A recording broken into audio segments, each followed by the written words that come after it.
Hello, hello. This is going to be your guide to starting out on Geometry Dash.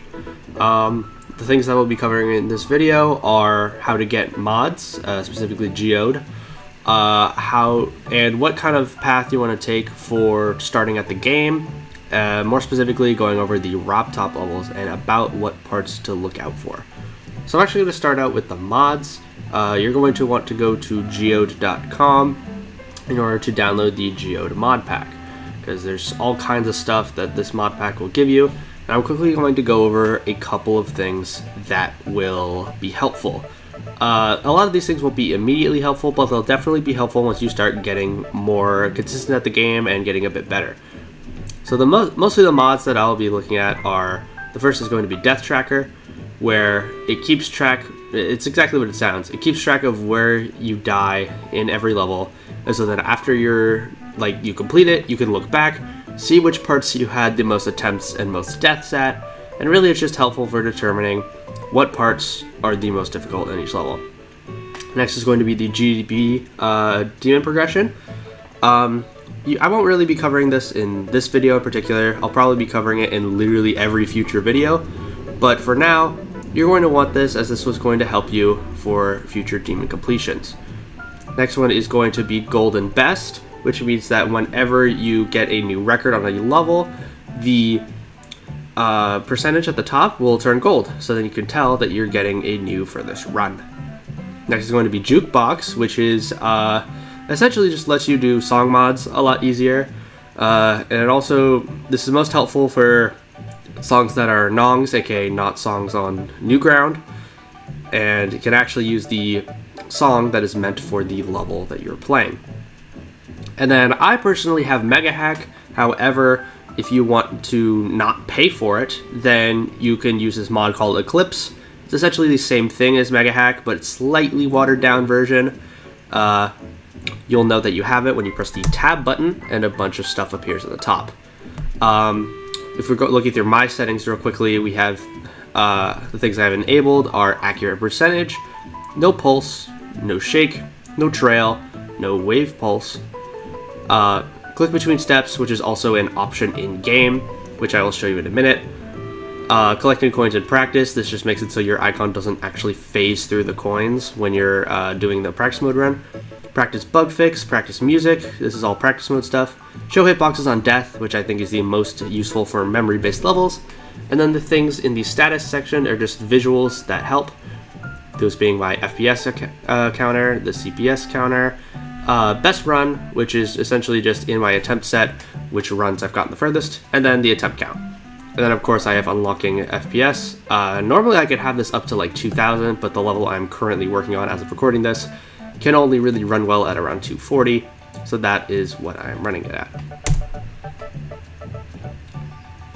And then this is the 2.1 percentage toggle. This is this really only is for levels where the percentage is like completely broken. So this really only applies to 2.2 levels that just their percentage is really weird, but it's not bad to have. And then there's the run info, which is if you are running it in practice mode, to just make sure that it notifies you in the corner that it's in practice mode, and so that you don't get confused. This one's not really as important, and you can have it if you want, but if you don't download it, that's completely fine as well. A couple things I want to go over in the actual settings in the in-game. Turn on click between steps, as this helps your controls be significantly more precise. And then the other one I want to talk about is confirm exit, and also percentage decimals if you want to be more precise. But more importantly is confirm exit, as normally in vanilla Geometry Dash, if you hit the escape key twice, you will automatically exit the level, whereas confirm exit makes it there so that this happens a third time, so that you don't have to deal with accidentally leaving the level very often. So now let's get into the more important stuff, which is the gameplay and what order you should beat the RobTop levels to optimize your skill growth. The beginning is very easy. Just do the first 5 levels in order. I have most of my actually RobTop levels song modded, so don't mind that. Although Bass After Bass is one of the ones I don't. But obviously, like if you're playing through a level like Bass After Bass, it's pretty simple, obviously. But a lot of what you want to do in cube sections is try to find as many clicks to where you can hold, so that you don't end up catching yourself like clicking like extra times, which increases the chances of death. So like, for example, if I try to do this section just clicking a bunch, that is way harder than it needs to be when you can just hold. Another thing I wanted to quickly go over is ship control, in which honestly it's better to click more, as that lets your ship be actually straighter than it is normally. And with those two things, you should be able to complete the first 5 levels pretty quickly. Also, something I just realized is that normally I play with no particles, but there's a couple levels in the game to where having particles on is actually helpful. So after you do those first 5 levels, I actually think that you should skip Can't Let Go and go straight to Jumper, as Jumper is actually going to be easier than Can't Let Go. And that is because there's one section in particular in Can't Let Go that's basically way harder than anything this level is. Although one tip I have for Jumper in particular is to not let the ship gravity portals like freak you out, as it's like a lot of people like they freak out when they see the gravity portals for the ship, when in reality it's not all that different from just playing the ship normally. I would say though that after you have completed Jumper, you can actually just go straight right back to Can't Let Go, as this level is, while I do think it is harder than Jumper, it's not harder than any of the other levels. I will say that the main reason why this level is harder than Jumper is this section right here. It's honestly like a bit confusing, even like to me now, but to be honest, this section is just way harder than anything in Jumper, and it's very, very confusing for new players. But yeah, once you have Can't Let Go completed, you actually are going to want to skip all the way to blast processing. And now the reason for this is that this level is actually incredibly easy, but it also introduces a lot of the other game modes and mechanics in a very, very simple manner.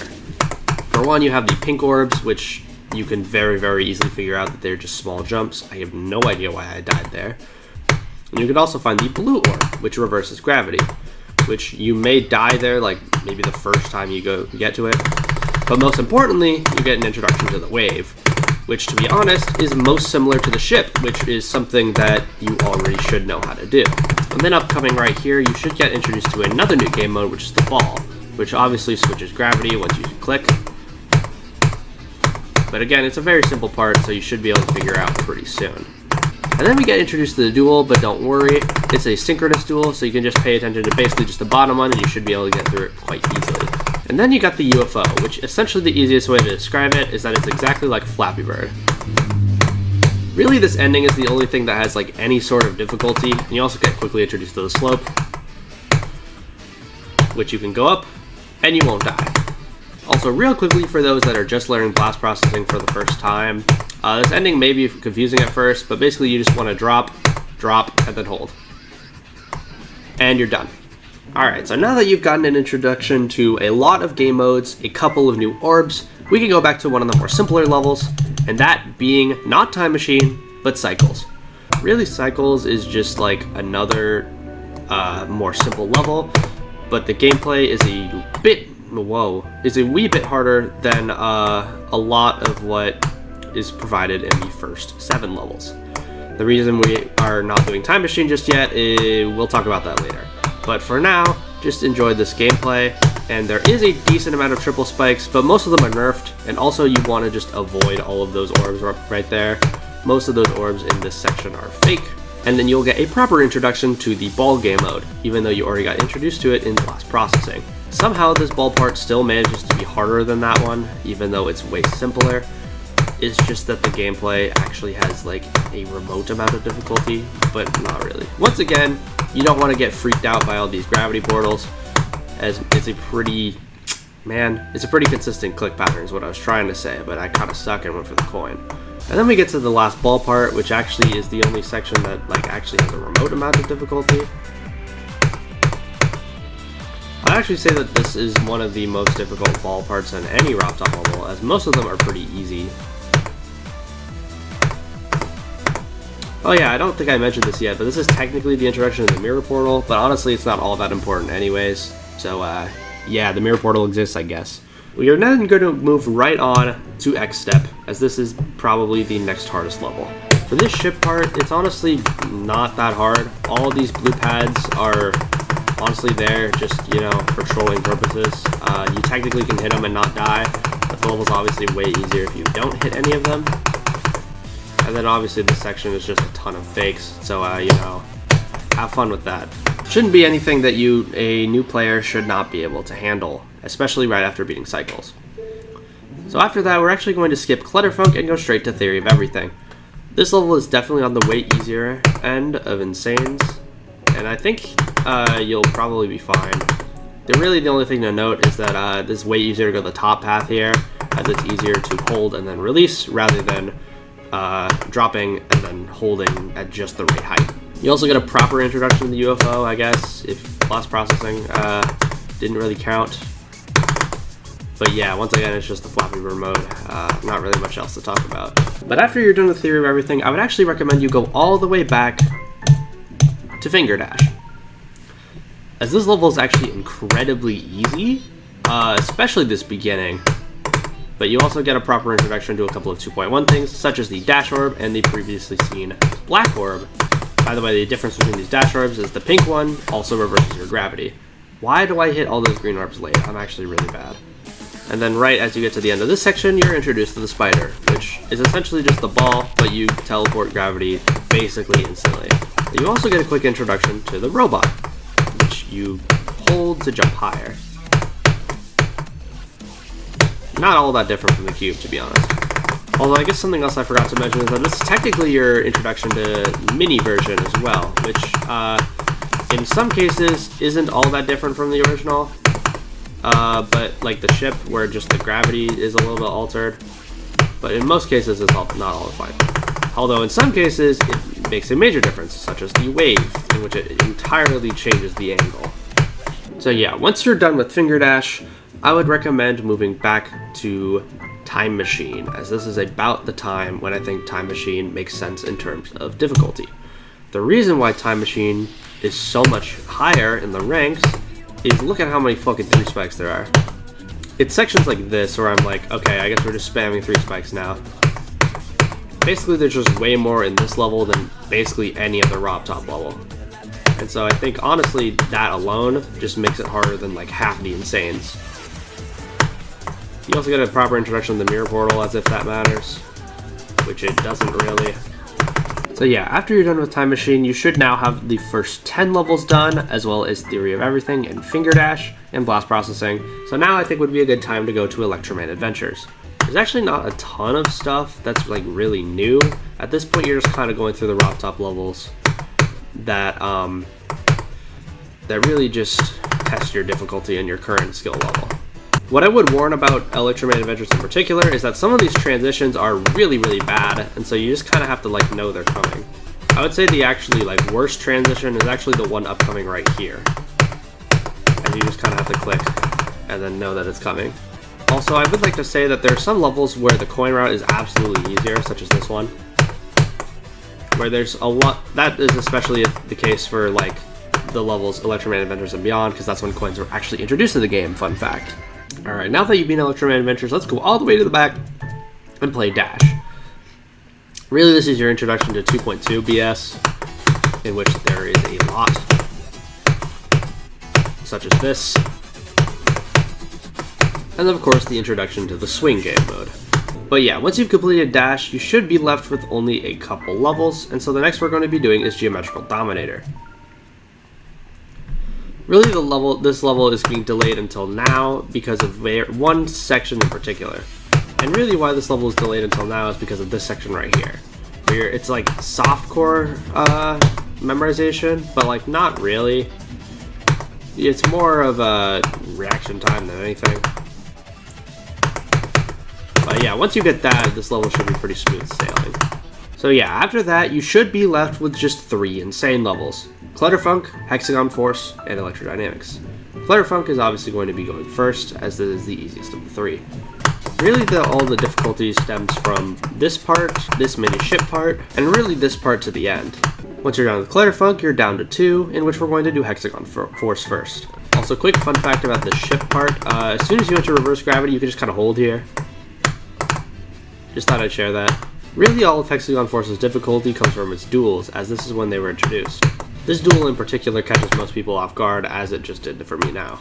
But basically that's all you really need to know about Hexagon Force, and so we can finally move on to the last non-demon RobTop level, Electrodynamics. This level really tests you on like speed changes and such, but honestly the hardest parts are going to be the ship parts and the UFO in the middle, which I'll talk about in a second. This first ship part is actually by far the easiest, as you just kind of fly through and then go up, down, and then you go 1, 2, 1, 1, 2, and then just go through this one normally. And then of course there's the ×3 part.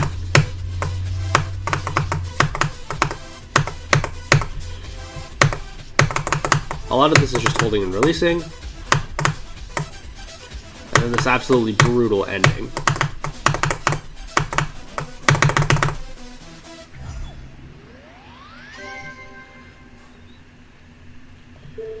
Once you have Electrodynamics completed, congratulations! You have completed every non-demon RobTop level. And that's actually going to be where this video is going to end.